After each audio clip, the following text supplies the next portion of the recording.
Buenas tardes con todos. Mi agradecimiento a la organización de esta jornada, este coloquio argentino-peruano, ¿no? por la invitación a exponer este trabajo. Debo decir que este es el resultado de un proyecto de investigación que hemos venido realizando en la Universidad Nacional de Trujillo con otros colegas.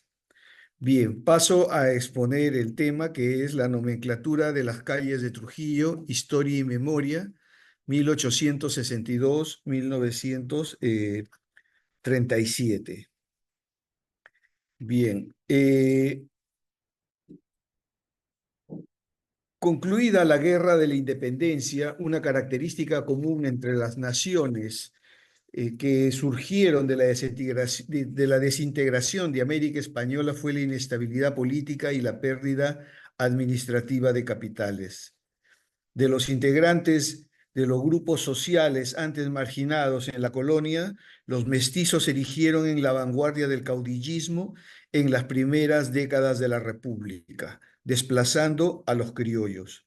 La atención de los militares, quienes gobernaban, estaban en mantenerse en el poder. La aplicación de reformas urbanas no fue entonces considerada a pesar del aumento demográfico de la población, ¿no? Y el impulso reformista de los Borbones se detuvo con el proceso de la independencia, ¿no? Y no se retomó sino hasta la segunda mitad del siglo XIX, cuando el Perú comenzó a insertarse en el sistema económico mundial, ¿no? Esto ocurrió con el descubrimiento de los yacimientos guaneros y su constante demanda en Europa para el desarrollo de la agricultura. Entonces, esta modernización comenzaría con los gobiernos de Ramón Castilla y Rufino Echenique, los cuales estuvieron sostenidos por las ingentes ganancias obtenidas por la extracción y exportación del guano, que les permitió revitalizar la economía peruana. Entre los cambios y avances estuvieron la abolición del tributo indígena, la abolición del sistema esclavista, la construcción de la penitenciaría de Lima, la dación del primer código civil y penal, y de la misma manera, esta modernización implicó una serie de proyectos de obras públicas, construcción de vías de transportes, caminos y puentes. El interés del gobierno de Castilla fue el ordenamiento, el registro y control social, pero con pretensiones económicas a fin de mejorar la recaudación del impuesto predial. En este contexto, se presentaron proyectos que proponían el cambio de nomenclatura y ordenamiento de las calles de la ciudad de Lima, alegando los excesivos y peculiares nombres existentes por un cambio que consigne nombres de principales hombres de la historia peruana, ¿no? Esto fue sustentado primero por Manuel Atanasio en 1857, pero fue recién en 1881 con la propuesta de Mariano Bolognesi, quien se encargó de elaborar el Plano de Lima, quien propuso el cambio de nomenclatura de las calles antiguas de la ciudad por nombres de las provincias y departamentos del territorio peruano. Entonces, de manera paralela y haciendo eco del proyecto de reforma de nomenclatura de la ciudad de Lima, Trujillo en 1862 seguiría la misma ruta de la reforma de nomenclatura y ordenamiento de las calles de la ciudad. A diferencia, los nombres nuevos de las calles casi en su totalidad fueron los actores y los acontecimientos de la independencia. Con este cambio se inauguraría las calles de Bolívar, San Martín, Gamarra, Salaberry, Junín, Ayacucho, Cepita, La Libertad, Independencia, entre otras. Se pretendía conmemorar a los héroes y las principales batallas que sellaron y consolidaron la independencia. Sin embargo, obviaron deliberadamente a actores locales que participaron activamente en este proceso. Por ejemplo, Orbegoso, Torretagle, Cabello y Muñoz, entre otros. Se pretendía en este sentido, a través de los nuevos nombres de las calles, conmemorar la independencia desde el discurso oficial central. A través del tiempo, los nombres de las calles fueron cambiando según los contextos políticos, económicos y también ideológicos. Después de la Guerra del Pacífico y pese a la derrota peruana, se pretendió a través de la construcción e inauguración de monumentos conmemorar el sacrificio de los héroes. La ciudad de Trujillo no fue la excepción. Algunos nombres antiguos de las calles fueron reemplazados por otros como Bolognesi, Grau y Alfonso Ugarte, cuyos nombres se han mantenido hasta la actualidad. Estos cambios se realizaron ya en el siglo XX, principalmente en los contextos celebrativos por la incorporación de Tacna al Perú, así como la conmemoración del cuarto centenario de la fundación de Trujillo.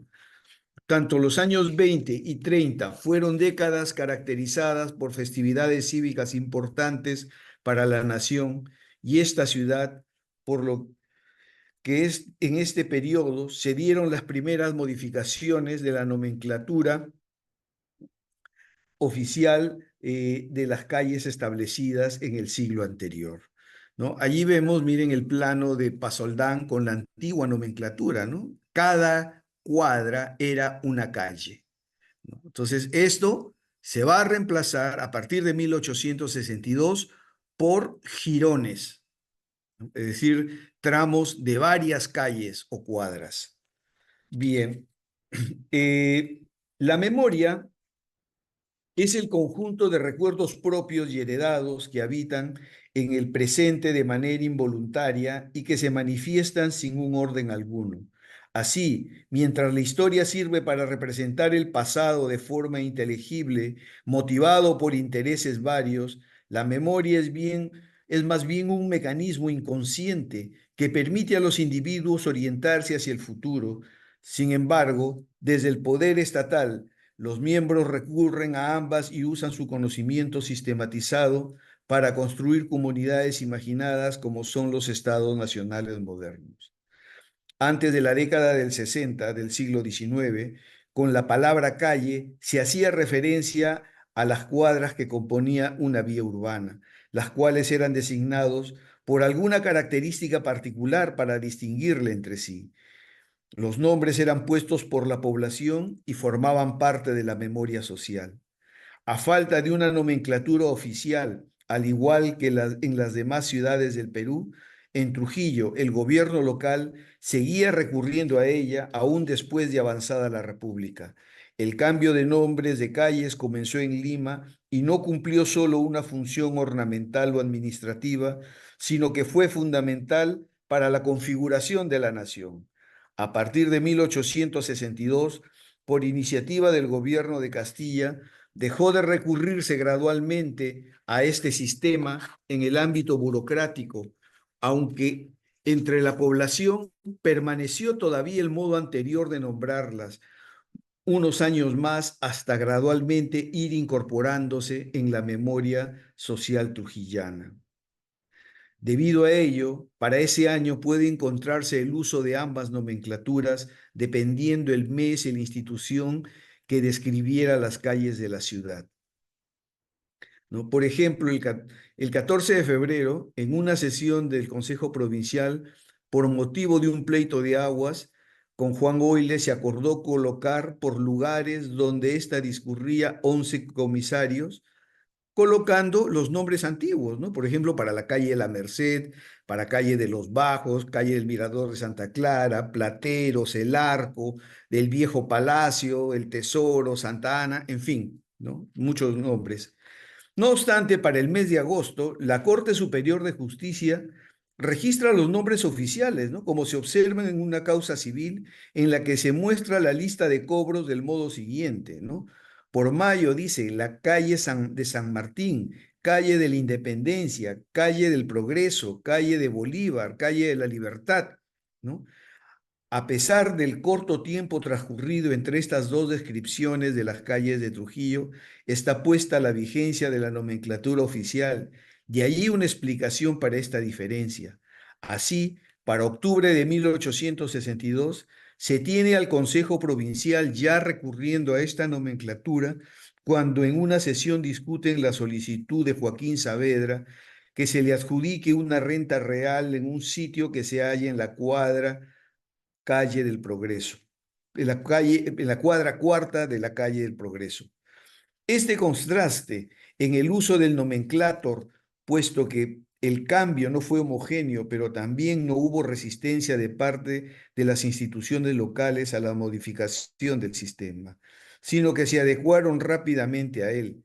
Cuando en enero de 1862 los integrantes del Consejo Municipal usaron la nomenclatura antigua. Ya existían los planos de Mariano Felipe Pasoldán, hechos en 1846, que es el que estoy mostrando, y el de Alfonso Monferrier, ¿no? Que es este, que ha sido redibujado por mi colega Francisco Sebane, ¿no? Eh, Sin embargo, algunos nombres no coincidieron en la nomenclatura antigua presentada en los libros de actos de sesiones. Esto no debe entenderse necesariamente como una acción premeditada o intencionada. Precisamente estas diferencias descubren la presencia de una memoria social que aún servía a sus habitantes para desenvolverse dentro de los espacios públicos de esta ciudad. Al ser la memoria cambiante e inconsciente, las representaciones que a partir de ella se generan en un momento determinado pueden llegar a ser también distintas poco tiempo después e incluso dependiendo de qué grupo social las formule o sirvan como fuente de representación. Diferir sincrónicamente, aunque sin perder similitud. Este es el caso de Montferrier, que elabora un plano con información local y de las autoridades ediles que solo presentan una propuesta para defenderse de un litigio. Tanto estos como quienes fueron la fuente de él están inmersos en la memoria social trujillana y saben leer la ciudad como un texto, donde el sentido de ubicación de los espacios urbanos y lo que simboliza dentro de la comunidad solo pueden adquirirlo a través de una tradición compartida. Sin embargo, hay una diferencia principal. El primero ha convertido en históricos los datos de la nomenclatura antigua sostenidos por la memoria, a diferencia de los concejales que en este contexto no responden al gobierno departamental ni central. Pierre Nora dice que la necesidad de memoria es en realidad necesidad de historia, ya que la memoria se vive de manera inconsciente e involuntaria, es decir, que el carácter volitivo de la memoria es propio de los estados-nación modernos que no solo archivan información del pasado, sino también la del presente para darle un posible uso en el futuro. En tal sentido, el plano de las calles de la ciudad cumple esta función en el proceso de construcción de la nación peruana. Convierte en documento histórico la representación de un monumento en la memoria colectiva. Mientras esto pasaba tempranamente en el ámbito estatal, fuera de él, algunos años después seguía ocurriendo algo semejante respecto al uso de la nomenclatura antigua. En 1865, por ejemplo, en el diario El Imparcial se publicó un informe del precepto de la libertad Nemesio Orbegoso dirigido al ministro de Estado en el despacho de gobierno, en el que comunica los pormenores de un incidente armado ocurrido cerca de la Plaza Mayor, donde un grupo de hombres abrieron fuego contra 8 soldados que pasaban por ahí, a quienes quitaron armas, para minutos después abrir nuevamente fuego contra 8 artilleros, como ya lo habían hecho antes, en la calle del Arco. Es decir, se continuaba llamando así a la cuadra de la calle Libertad, actual Mariscal Orbegoso, ubicadas entre las calles Independencia y San Martín. ¿No? Paso a señalarlo aquí en esta se refiere a esta calle que estoy señalando con el cursor, ¿ya? Eh,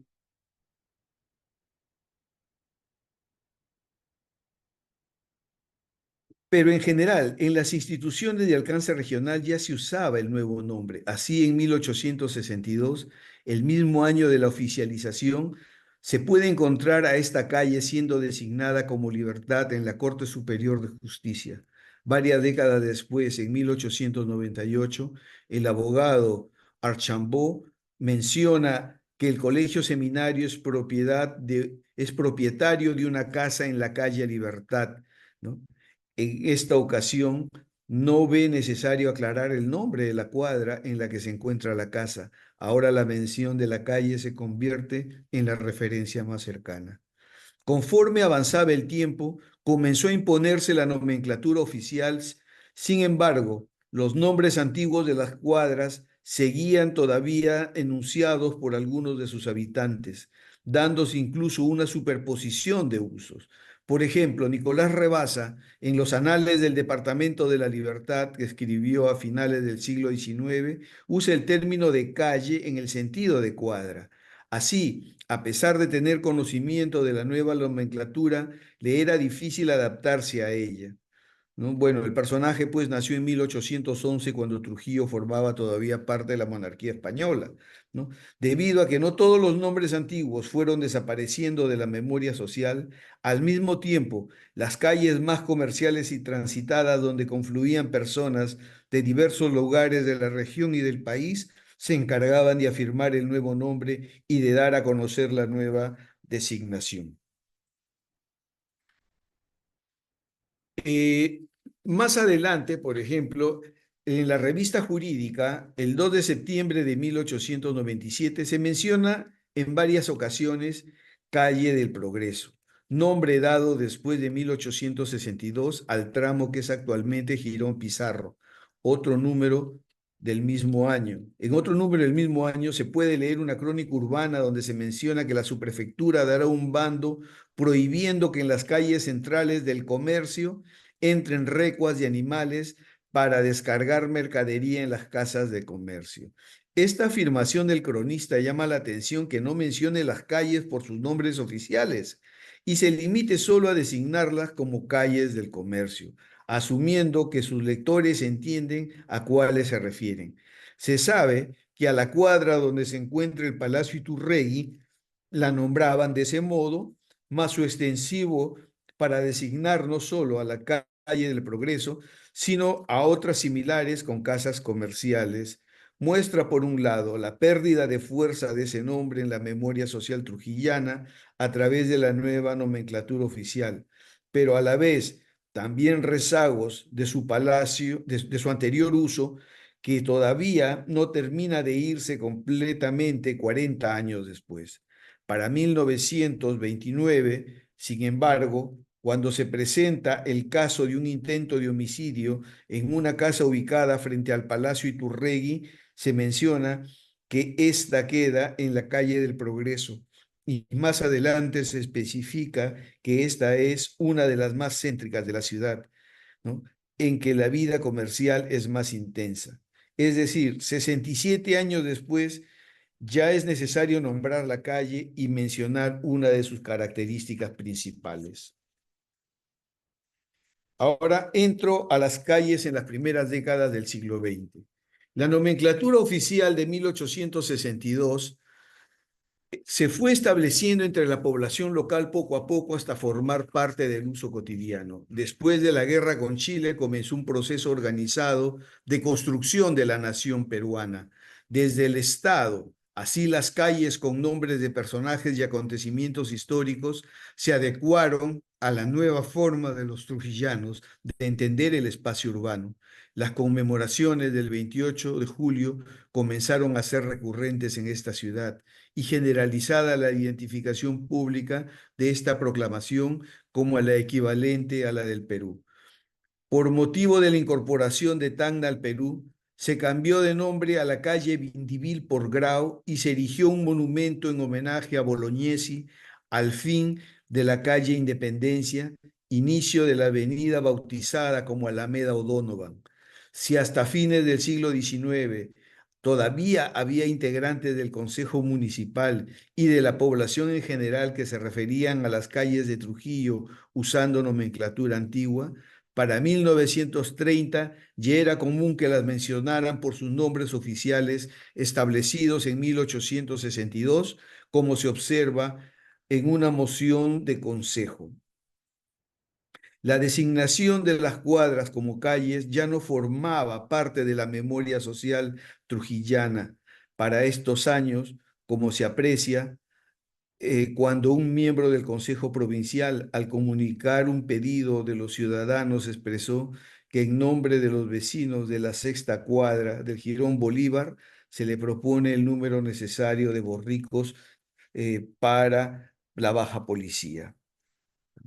Las nomenclaturas de las calles no son fijas. Estas pueden cambiar según el contexto político y social de una nación, región o ciudad. En el caso de Trujillo, un momento importante fue también el cuarto centenario de su fundación, conmemorada en 1935. Con motivo de esta celebración, se le dio nuevos nombres a algunos espacios de sociabilidad, así como a algunas calles a las que se les designó con el nombre de personajes vinculados a este acontecimiento, con otros relacionados más bien al proceso de la independencia. Para el año de la conmemoración del cuarto centenario, la calle Libertad pasó a denominarse Almagro.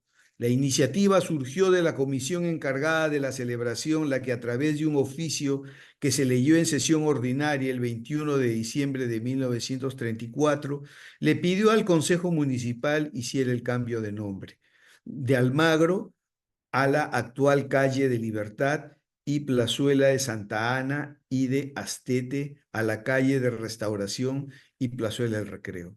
De este modo, la hasta entonces calle de la Libertad pasó a ser designada como Almagro, así como con el mismo nombre el atrio de la iglesia Santa Ana en este lugar, ¿no? Nos estamos refiriendo a esta calle, perdón, a esta calle, ¿no? Este es el atrio de Santa Ana. Entonces, todo esto sería la calle Libertad, ¿ya? Eh, pero en 1937 eh, se la volvió a renombrar como Mariscal de Orbegoso, pero el nombre no se perdió. La calle Salaberry pasó a ser rebautizada como calle de Almagro. Miren, esta era la calle Salaberry, pasó a ser denominada calle de Almagro, ¿ya? Eh, ¿no?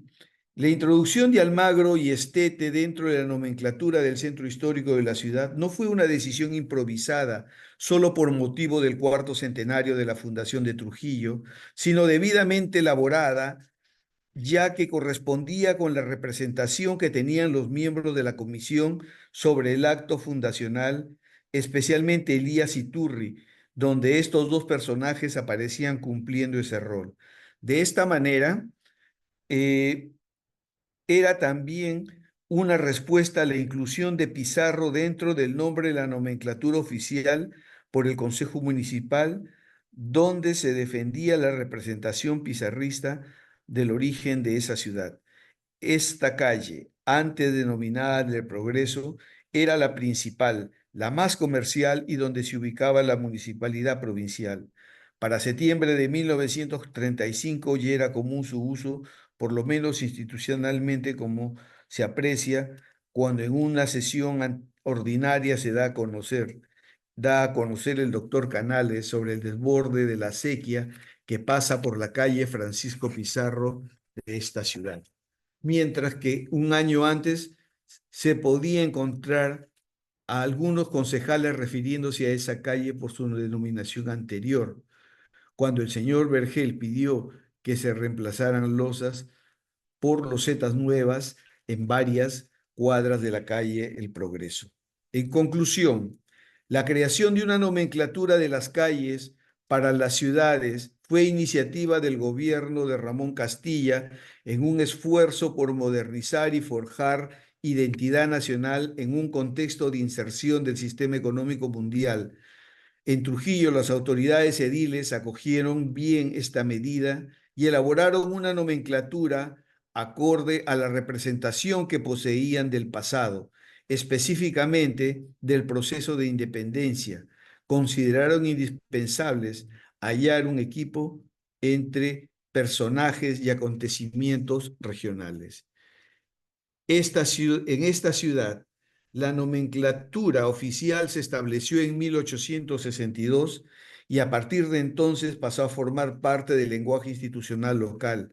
A pesar de ello, no faltaron reminiscencias del sistema anterior al momento de designar las calles, como se manifestó entre los integrantes de la Junta Provincial, a diferencia de los de la Corte Superior de Justicia. La población trujillana, por otro lado, demoró más en familiarizarse con la nueva nomenclatura. A través, a través de la prensa puede apreciarse cómo fueron recurrentes los usos de los nombres de las calles anteriores a aquel año, particularidad que bien se apreció en intelectuales como Nicolás Rebasa. Para inicio del siglo XX era ya común el uso de la nomenclatura oficial. Los nombres de las calles ya formaban parte de la memoria social trujillana cuando se comenzaron a realizar los primeros cambios. Luego de la incorporación de Tacna al Perú en 1929. Así, ya en la década del 30, la calle Vindivil pasó a llamarse Grau y posteriormente la calle La Paz a ser designada como Ugarte y la calle Sosiego a ser denominada Bolognesi, ¿no? Por motivo de la celebración del cuarto centenario de la fundación de Trujillo en 1935, el nombre de la calle Progreso fue sustituido por Pizarro y La Libertad por Almagro. 3 años después, en 1937, este sería dado a la calle Salaberry. Muchas gracias.